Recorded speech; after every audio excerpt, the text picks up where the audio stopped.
Greetings, shalom, peace be upon you. Thank you for joining me this morning. We are starting a new study today, and as I mentioned last week, I wanted to start studying the Book of Kings. It's a section of the Bible that I have not spent a lot of personal study time in, and so I thought that would be a great place to start a new study since we just finished up our Gospel according to Luke. Now, in order to start reading Kings, you really start with the book of Samuel, which is otherwise called the first book of the Kings, which would actually make 1 Kings, 3 Kings, if that's confusing enough for you. But really, Samuel and the book of Kings, 1st and 2nd Samuel, 1st and 2nd Kings, should really just be one book. Now, let's start with kind of like the birth and call of Samuel. You also have the end of the priesthood under Eli, and in this first two chapters that we're going to read today, you have the birth of Samuel.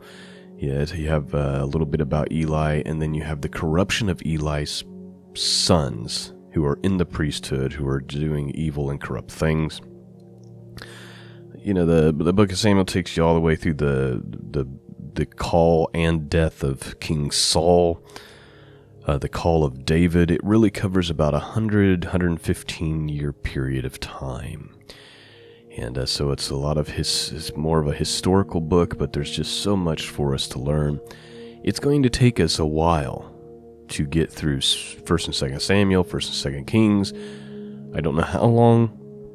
I'm going to try to get 2 chapters in every time we study, but I expect this to go on through the rest of the year.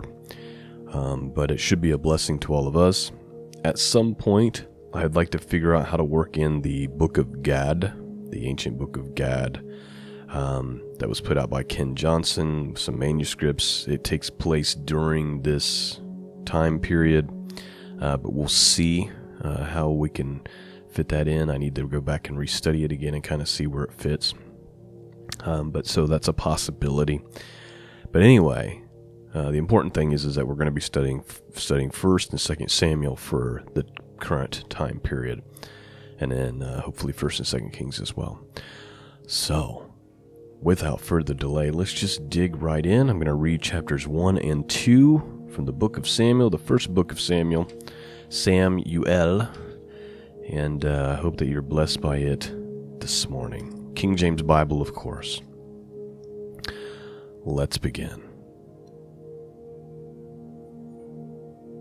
Now there was a certain man of Ramathaim Zohim, of Mount Ephraim, and his name was Elkanah, the son of Jeraham, the son of Elihu, the son of Tohu, the son of Zuph, and Rephaphite.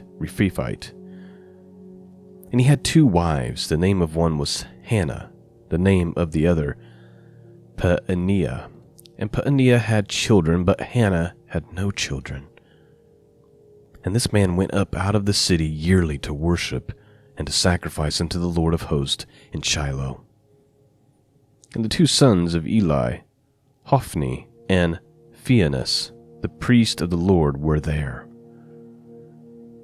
And when the time was that Elkanah offered, he gave to Peninnah his wife, and to all her sons and her daughters portions, but unto Hannah he gave a worthy portion, for he loved Hannah. But the Lord had shut her womb. And her adversary also provoked her sore, for to make her fret, because the Lord had shut up her womb. And as he did so year by year, when she went up to the house of the Lord, so she provoked her. Therefore she wept and did not eat. Then Elkanah her husband to her, Hannah, why weepest thou, and why eatest thou not? And why is thy heart grieved? Am I not better to thee than 10 sons? So Hannah rose up after they had eaten in Shiloh, and after they had drunk. Now Eli the priest sat upon a seat by a post of the temple of the Lord. And she was in the bitterness of soul, and prayed unto the Lord, and wept sore. And she vowed a vow and said, O Lord of hosts, if thou wilt indeed look on the affliction of thy handmaid, and remember me, and not forget thy handmaid, but will give unto thy handmaid a man-child, then I will give him unto the Lord all the days of his life, and there shall no razor come upon his head. And it came to pass, as she continued praying before the Lord, that Eli marked her mouth. Now Hannah, she spake in her heart. Only her lips moved, but her voice was not heard. Therefore Eli thought she had been drunken. And Eli said unto her, How long wilt thou be drunken? Put away thy wine from thee. And Hannah answered and said, No, my lord, I am a woman of sorrowful spirit. I have drunk neither wine nor strong drink, but have poured out my soul before the Lord. Count not thy handmaid for a daughter of Belial, for out of abundance of my complaint and grief have I spoken hereto. Then Eli answered and said, Go in peace, and the God of Israel grant thee thy petition, that thou hast asked of him. And she said, Let thy handmaid find grace in thy sight. So the woman went her way and did eat, and her countenance was no more sad. And they rose up in the morning early, and worshipped before the Lord, and returned and came to their house to Ramah. And Elkanah knew Hannah his wife, and the Lord remembered her. All right, let's take a pause right here and just kind of recap for a second what's going on. So you have this guy, and his name is Elkanah, and he has two wives, Hannah, and let me find the name of his other wife real quick. Let's move back. And Peninnah, I believe is how you say it, his other wife. But it's kind of like the story of Jacob, where, Jacob had two wives, one Leah and one Rachel, right? And he loved Rachel more, right? But she, wouldn't conceive children. It's the same thing here.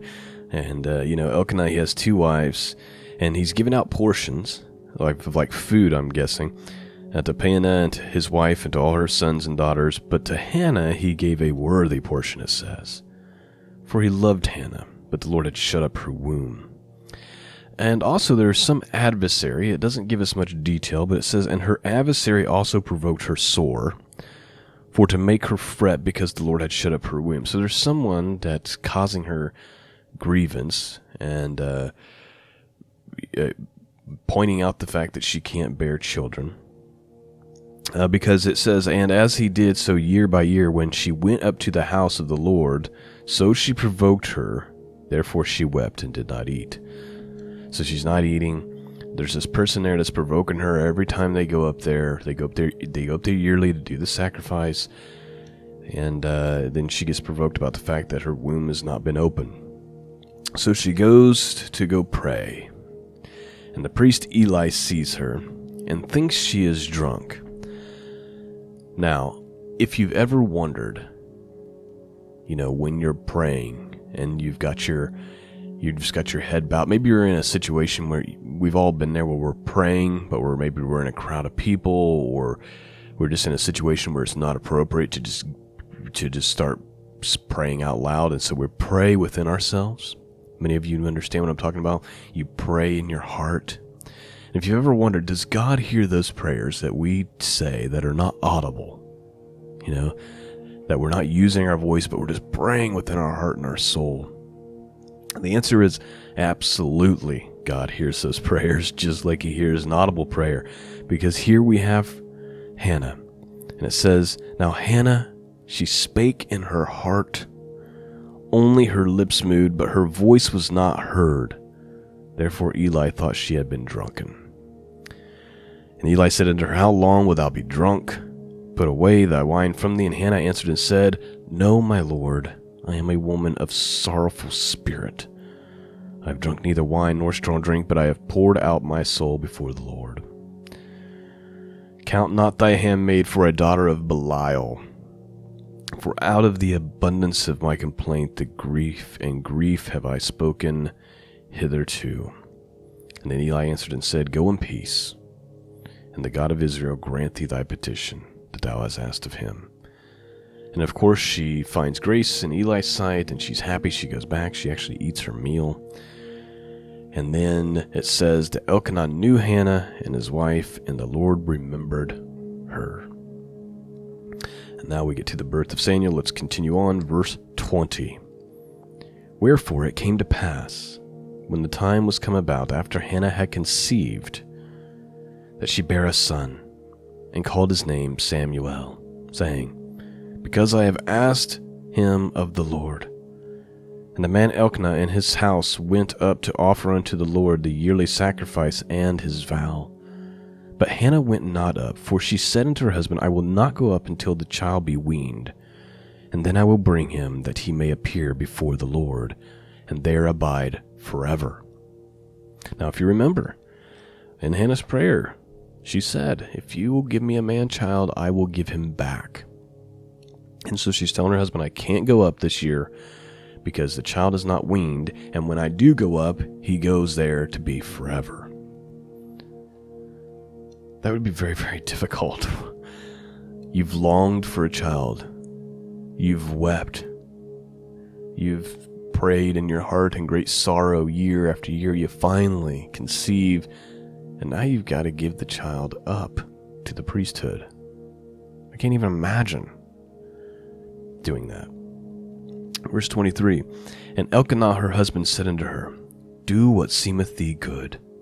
Tarry until thou have weaned him. Only the Lord establish his word. So the woman abode and gave her son suck until she weaned him. And when she had weaned him, she took him up with her, with 3 bullocks and 1 ephah of flour and a bottle of wine, and brought him unto the house of the Lord in Shiloh. And the child was young. And they slew the bullock and brought the child to Eli. And she said, O my Lord, as thy soul liveth, my Lord, I am the woman that stood by thee here, praying unto the Lord. For this child I prayed, and the Lord had given me my petition which I asked him. Therefore also I have lent him to the Lord. As long as he liveth, he shall be lent to the Lord. And he worshipped the Lord there. And that's the end of the first chapter. We're going to read chapter 2. It's interesting language that she lent him to the Lord, because when we think of lent, we think of you borrowed it and I'm getting it back at some point. But she says, I lent him forever. So it's like she's saying, he belongs to me, but I'm lending him to the Lord, as I promised. And that's not a temporary lending, but it's a permanent lending. Let's continue on here. Chapter 2. And Hannah prayed and said, My heart rejoices in the Lord. My horn is exalted in the Lord. My mouth is enlarged over my enemies, because I rejoice in thy salvation. There is none holy as the Lord, for there is none beside thee.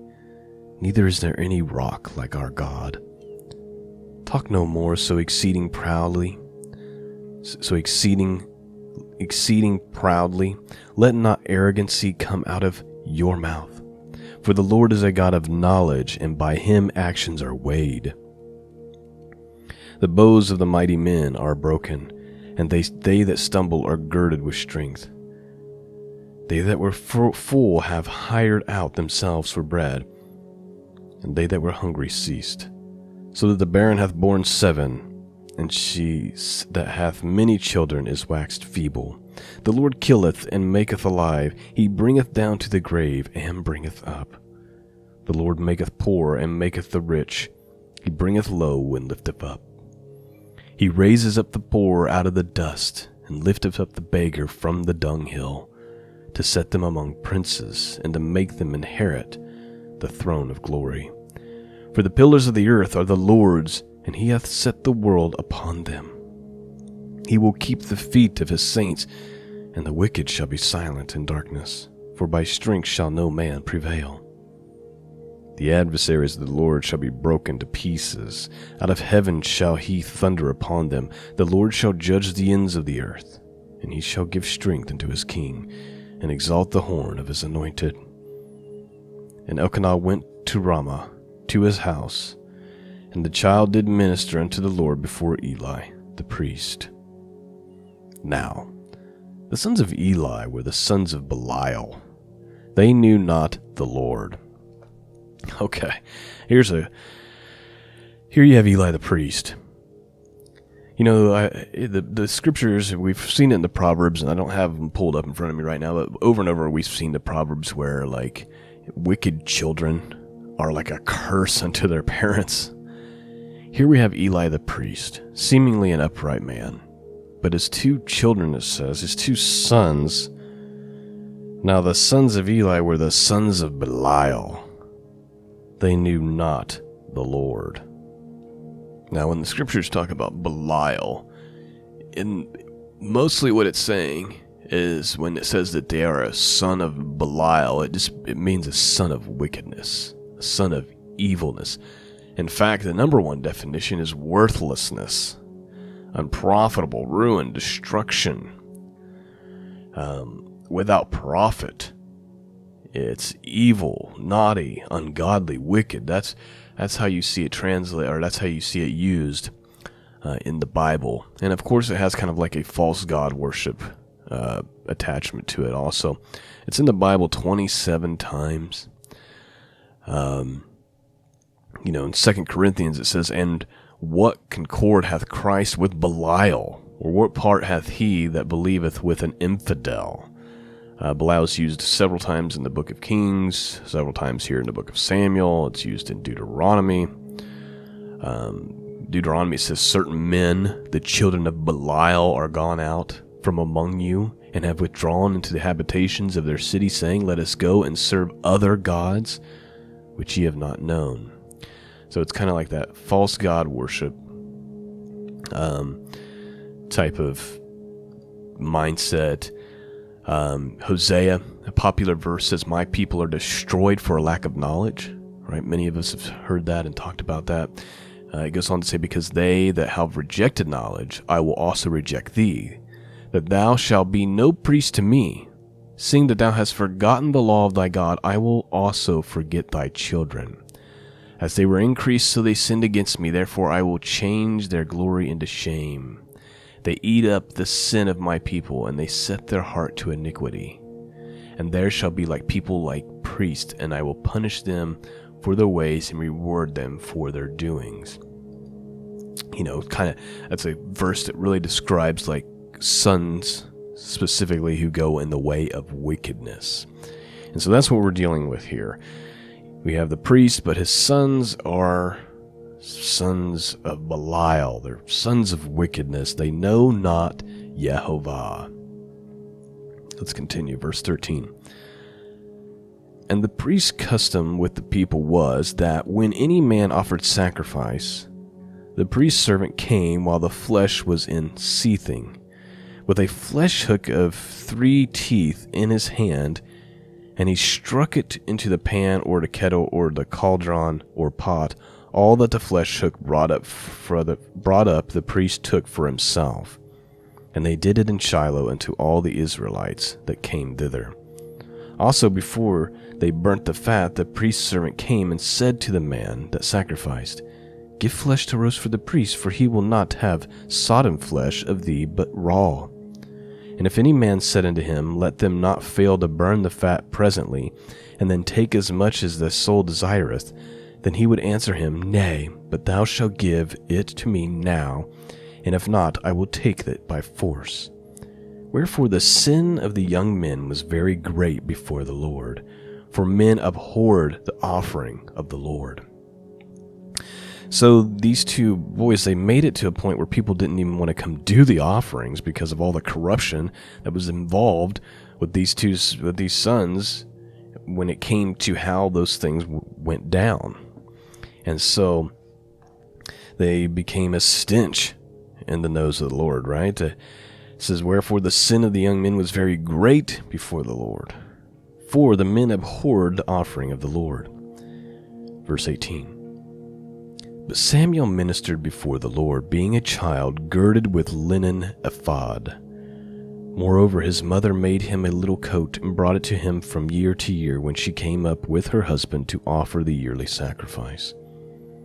And Eli blessed Elkanah and his wife, and said, The Lord give thee seed of this woman, for the loan which she had lent to the Lord. And they went unto their home, and the Lord visited Hannah, so that she conceived and bare 3 sons and 2 daughters. And the child Samuel grew before the Lord. Now Eli was very old, and heard all that his sons did unto all Israel, and how they lay with the women that assembled at the door of the tabernacle of the congregation. And he said unto them, Why do you such things? For I hear of your evil dealings by all this people. Nay, my sons, for it is no good report that I hear. You make the Lord's people to transgress. If one man sin against another, the judge shall judge him. But if a man sin against the Lord, who shall entreat for him? Notwithstanding, they hearkened not unto the voice of their father, because the Lord would slay them. And the child Samuel grew on, and was in favor both with the Lord and also with men.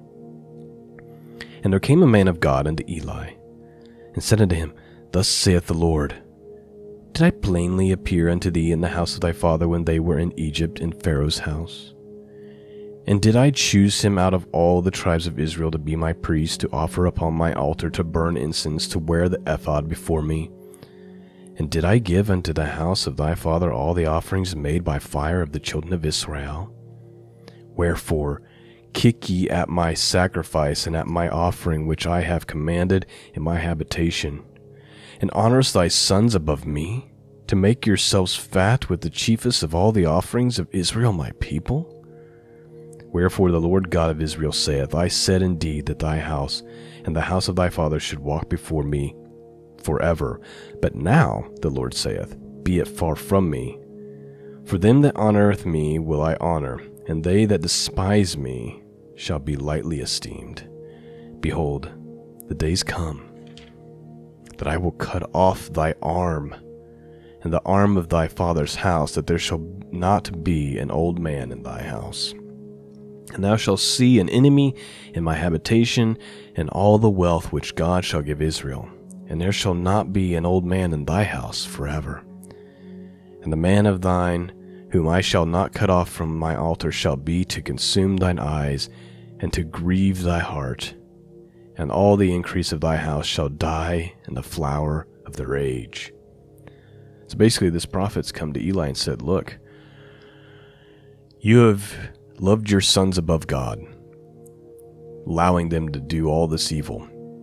And therefore judgment is coming upon your house and your future generations. And it's no longer are you going to be in my favor, is more or less what it's saying. Verse 34, And this shall be a sign unto thee, that shall come upon thy 2 sons, on Hophni and Phinehas, and one day they shall die, both of them. And I will raise up a faithful priest that shall do according to that which is mine, which is in my heart and my mind, and I will build him a sure house, and he shall walk before mine anointed forever. And it shall come to pass that every one that is left in thy house shall come and crouch to him for a piece of silver and a morsel of bread, and shall say, Put me, I pray thee, into one of the priest offices, that I may eat of bread.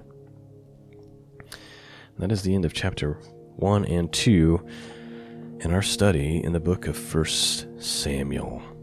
Well, I pray that you've been blessed this morning, that maybe you haven't studied these passages before. I hope they're speaking to you and causing you to draw more near to the Lord and to his son Jesus. I pray that this podcast just be a great blessing upon all of you. Thank you for your support. Please consider supporting this work. You can do that by going to scriptureandprophecy.com. All the support options are there on the website. Also, if you haven't picked up a copy of the End of Days, a 30-day devotional, Watching for the Return of Messiah, please consider doing that. I think it'll be a great blessing to you. That's all I have for you. Have a great weekend, and Lord willing, I'll be back with you again next week. Peace and grace be with all of you until next time. God bless.